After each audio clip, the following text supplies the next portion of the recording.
Isang gabi, natutulog si Mang Tonyo sa gilid ng Divisoria, ang mga karton na pinagbalatan ng paninda ang kanyang sapin. 5 taon makalipas, ang kanyang pangalan ay nakaukit na sa gate ng pinakamalaking recycling plant sa Cavite.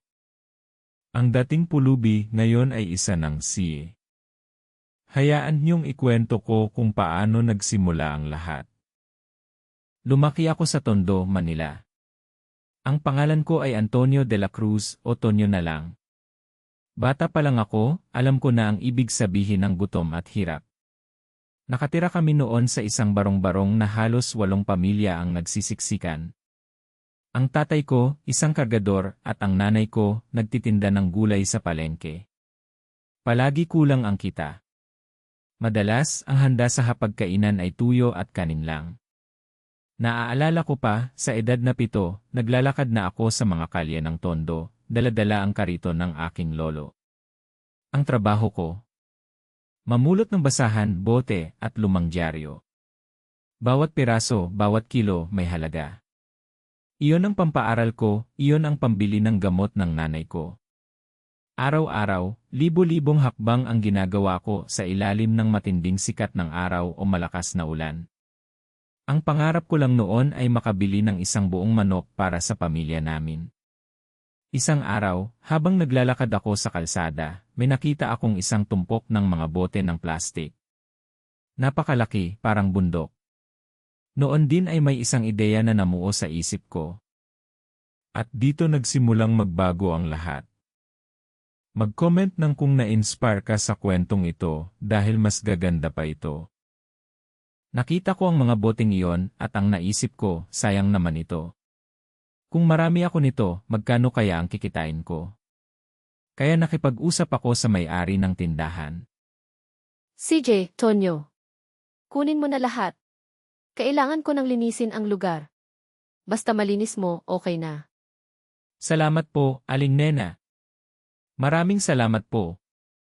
Pero paano mo dadalhin lahat yan? Ang dami niyan. Kaya ko po.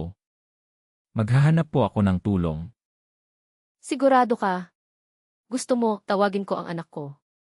Hindi na po, Aling Nena. Ako na po ang bahala. Ang batang Tonyo na nagpapakaseo na sa edad na yon ay hindi lang basta nag-ipon ng bote.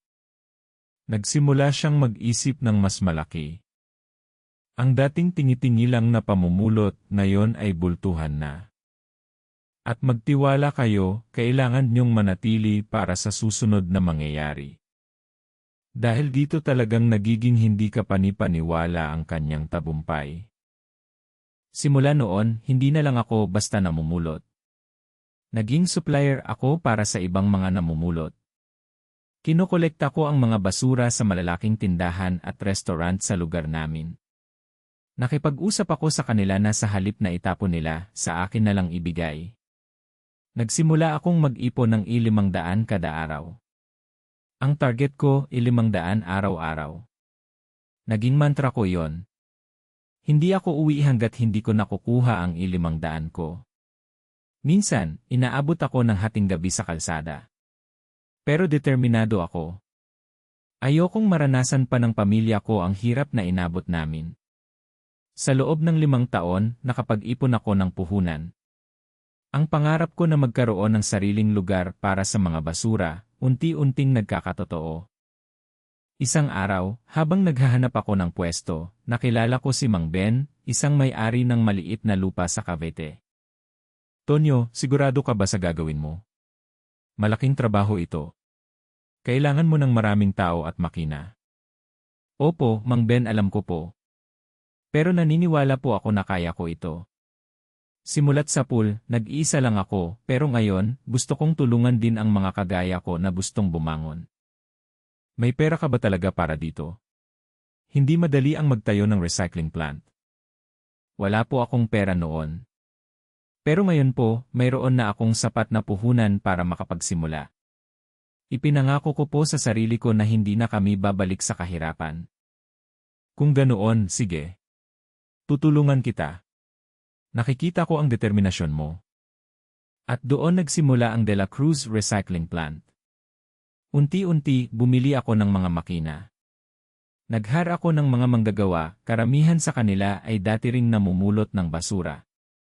Ang dating pangarap ko na magkaroon ng isang buong manok, ngayon ay kaya ko nang bilhin ang buong poultry farm pero hindi doon natapos. Ang aming planta ngayon ay hindi lang nagre-recycle ng plastic, pati na rin ng papel, metal, at iba pang klase ng basura. Nagbibigay kami ng trabaho sa daan-daang tao. Ang mga bata sa Tondo na dati kong kasama sa pamumulot, ngayon ay nagtatrabaho na sa akin, may disenteng sahod at benepisyo. Ang dating pulubi na natutulog sa bangketa, ngayon ay nagbibigay ng pag-asa sa iba. Ang aming layunin ngayon, hindi lang magnegosyo, kundi linisin din ang Pilipinas at bigyan ng ikalawang buhay ang mga basurang akala ng iba ay wala ng silbi. Mula sa pagiging batang namumulot ng basura sa Tondo hanggang sa pagiging CEO ng isang recycling plant sa Cavite, tunay na inspirasyon ang kwento ni Tonyo de la Cruz.